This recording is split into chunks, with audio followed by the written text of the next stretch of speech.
Well, first of all, when you grow a corn crop or a soybean, if you grow it in different areas of the world, because of the environmental factors of the soil, of the sun, of pollutants in that area, you're going to get a variation of what's going to come out of the crop. So there will be natural variations that you get depending upon where things grow. And some of those variations might include more different kinds of nutritional profiles. So it's good to know what the natural variations are of any particular, what I would consider naturally grown crop. Now you come in with a GMO, where they put in a complex set of genes for the crop to do something that they want to do, maybe resist insects, okay? And there's a term that they use called substantial equivalence, that they are confident that these genetically modified crops are substantially equivalent to the natural crop. But in order to really determine if it's nutritionally equivalent, you have to test it. You have to look at the profiles of the two crops. People have been doing that, and it's clear that some tests have shown that there are differences in the crops. Some crops have higher potassium, some lower potassium from the genetically modified crops compared to the non-GMO crops. There may be different sets of amino acids. The levels might be different. So you can't know this unless you actually go to the crops to look at the non-GMO, look at the GMO, and do a profile. No regulatory agency currently is required to do that, certainly not in the United States. Now, some of the manufacturers, maybe they do some of it, but again, it's not done by independent investigators under an agency head. So the short answer is yes, you could get nutritional differences. You can get differences in toxins that might be very, very small amounts, which might be increased when you genetically engineer the plant. And that's because when you put a gene into the plant, it could do other things. It doesn't just do what it's supposed to do, like make a toxin for an insect. It might destabilize another set of the genes in the plant. They interact. It's like an ecosystem. It's not a Lego system. So once you understand this and you say, okay, how do we figure out whether or not when we add this gene complex into it that we are not getting a different nutritional profile? No way to do this unless you do extensive testing to see what the profiles of those two crops are.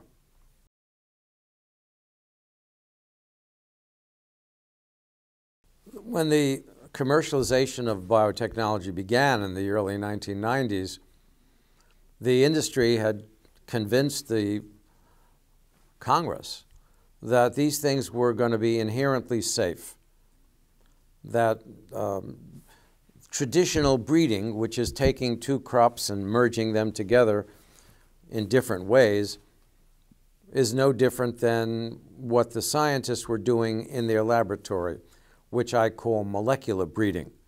So there's traditional breeding where the natural world is unoperational, and then there's molecular breeding where the scientists are in their, on their desks, on their bench tops, taking genes, splicing them, and putting them together in ways that could not have been done naturally.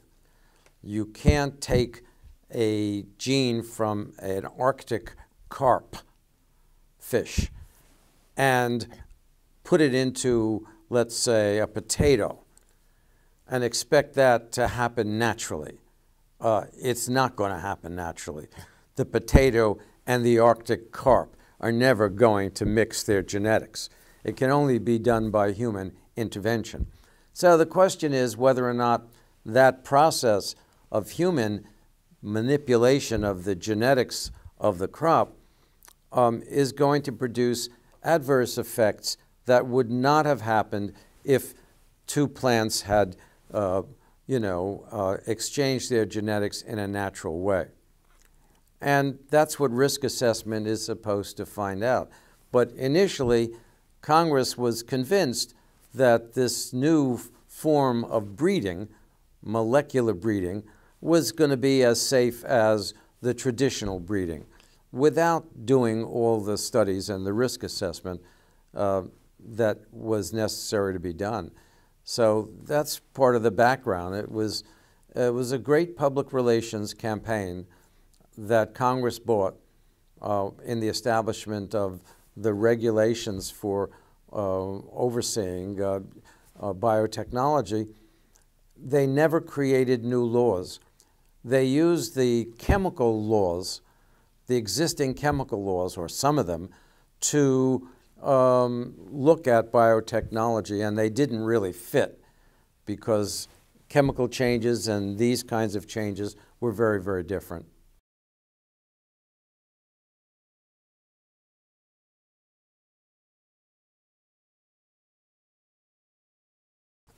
When this was genetic engineering of crops was introduced first to the public was told that it was more precise than natural breeding, that you shouldn't worry about it because the scientists had it under control.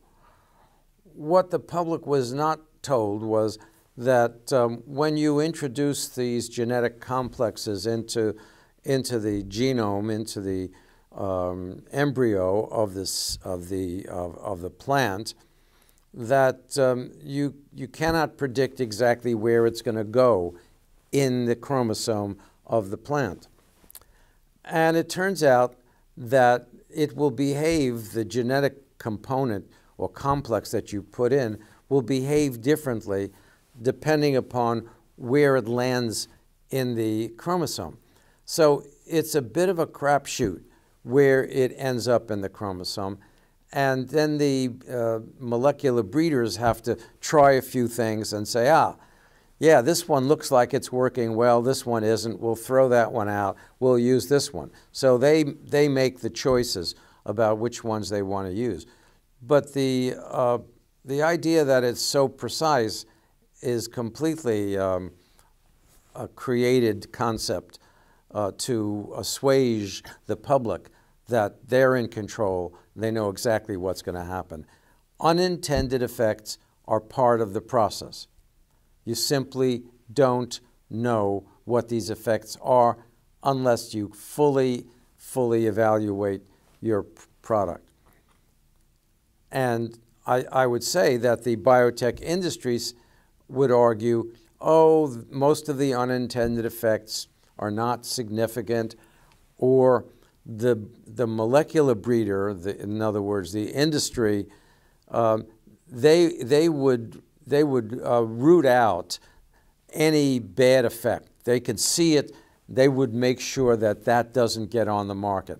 Well, the public has to depend on the manufacturer to root out any adverse effect, and that's not generally the way we deal with new technologies, giving the manufacturer, the developer, the power and the control over what's an adverse effect.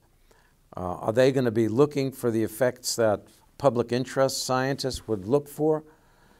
They're eager to get the product designed to do what they want to do, namely to resist herbicides or to resist pests. That's their main thing. So what if the product has a little higher toxin rate? Or supposing it has some nutritional values have gone down? That's not so important. I mean, look what they've done to some of our food. They've created tomatoes that don't taste, but they're terrific at not being crushed during delivery, or they look nice and red. So, the manufacturers have something that they want, a tomato that can travel 1,000 miles without being crushed. Okay, taste was not their big factor. So how are they going to be evaluating these GM crops? Are they going to be thinking about taste? Are they going to be thinking about nutrition? That's something we just don't know.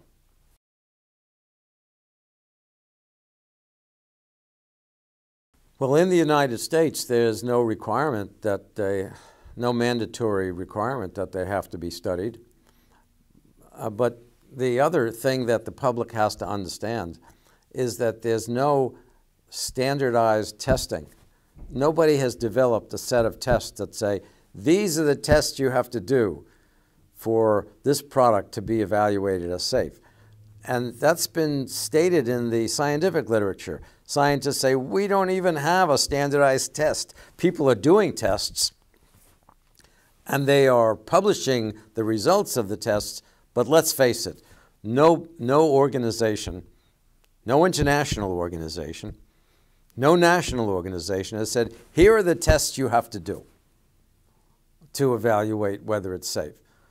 Recently, the National Academies of Science has set a framework for such tests, but it hasn't been adopted. And it's only a framework, basically. They don't give the details of how to do the tests.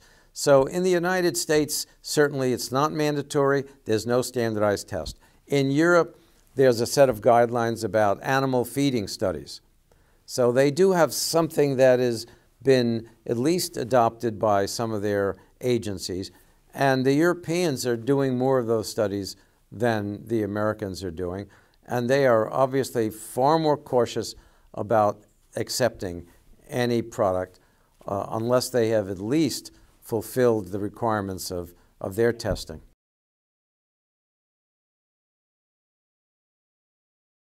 Well, all the evidence we have from USDA, they produce probably the best data on this because they collect it from farmers, suggests that about 90%, which is enormous, which means if you go to a restaurant or if you buy anything that's been packaged in soybeans and corn, it's very likely to have been from genetically modified soybean and corn because so much of it is produced that way in this country.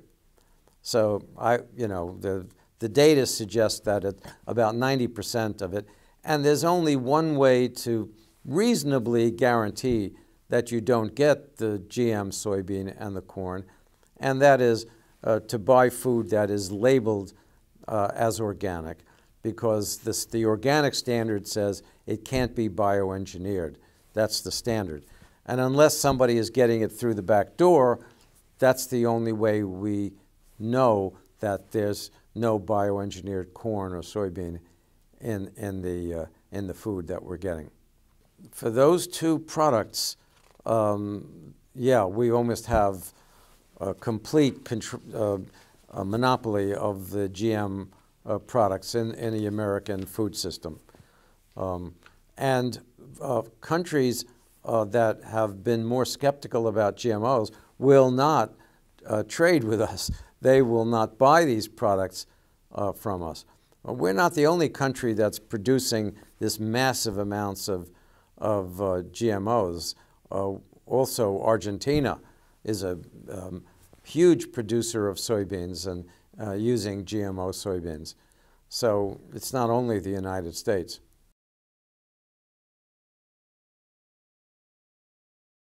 Well, first of all, long-term studies are rather new.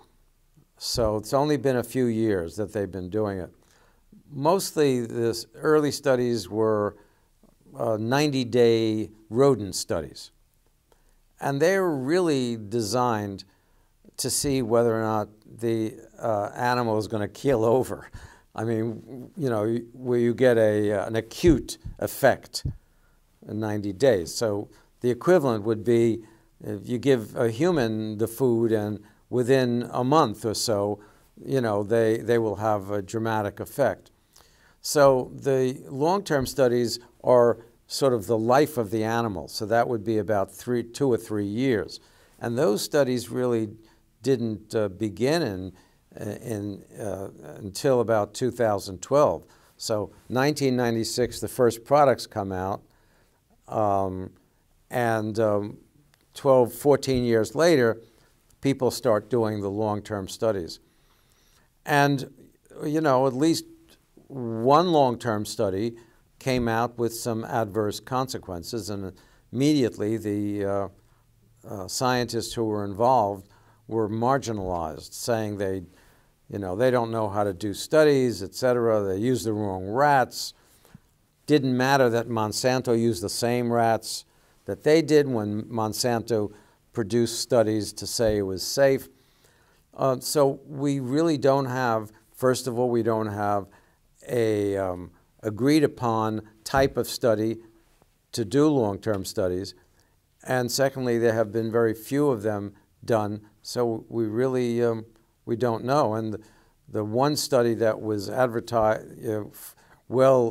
advertised in the media, a large number of members of the scientific community have dismissed it as being irrelevant or a bad study. And the National Academies of Sciences put out a 550-page report, one of their best. They've done a number of reports. This is the most systematic. It covers a lot of literature. They don't have confidence in whole food studies on animals. No confidence.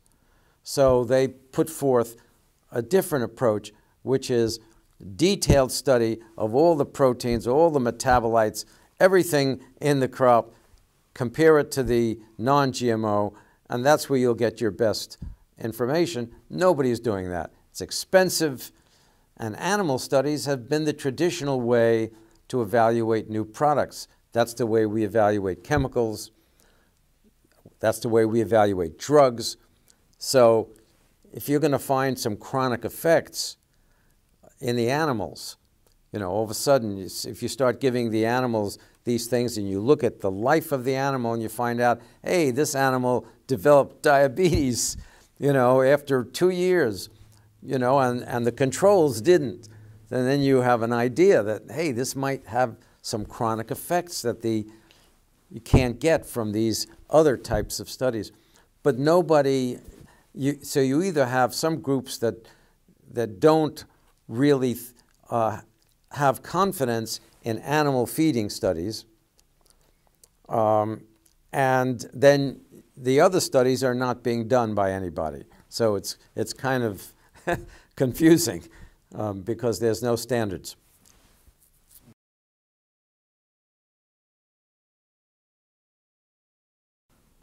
Yes, because you can move genes around across any species, you have possible technological innovations that you could never have imagined.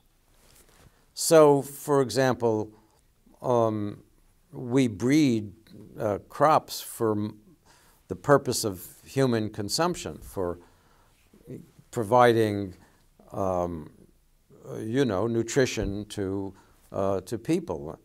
But all of a sudden now, we can use crops to make other products, namely not necessarily designed for consumption. Or let's say we can put into crops genes that produce proteins that might be good for making products that are not used for consumption.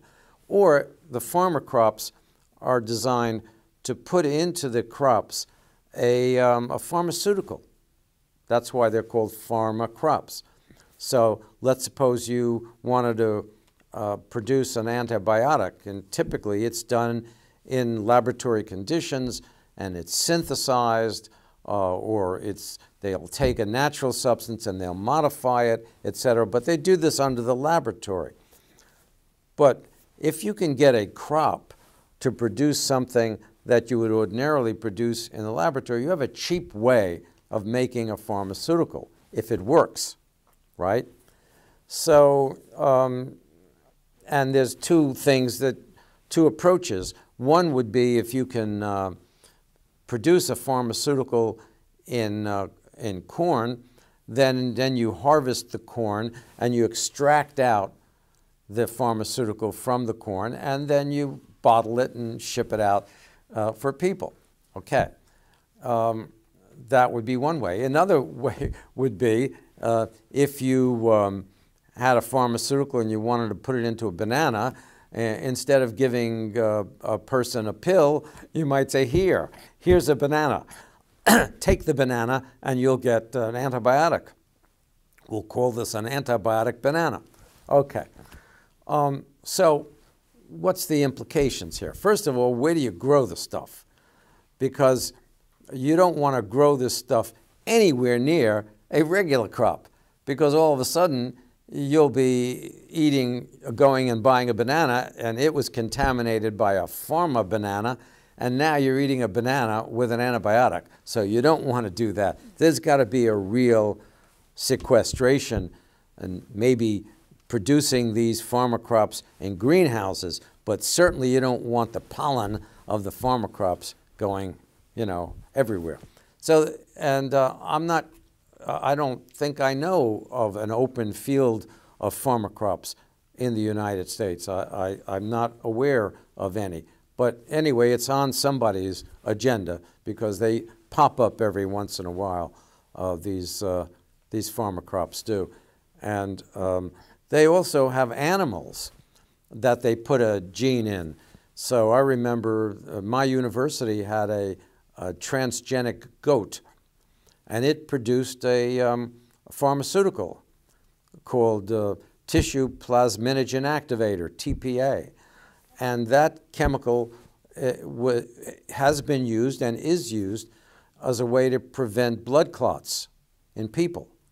So while they do have it from laboratory, they thought if they could get the goat to produce it in its milk, they would have an easier way to produce it in an animal, and then extract it from the milk and give it to the patients. So, so this goat was a very expensive goat, but as far as I know, I don't think they are extracting pharmaceuticals from transgenic animals today, but it certainly has been on the radar screen of investment companies. I should also say about sequestration that in Europe, there's a lot of concern about separating the planting of GMOs from the planting of organic crops, because they don't want the GMOs to cross over and pollinate, and they have strict rules about separation, which we don't have in the United States. So we have no strict rules. So somebody who plants a GMO crop, a mile down there might be a non-GMO crop or an organic farm, and the pollen may contaminate the organic farm, and the organic farmer may lose their license or their authenticity as an organic farmer because they've been contaminated by GMOs. And there has to be strict sequestration rules so that the organic farms can be protected.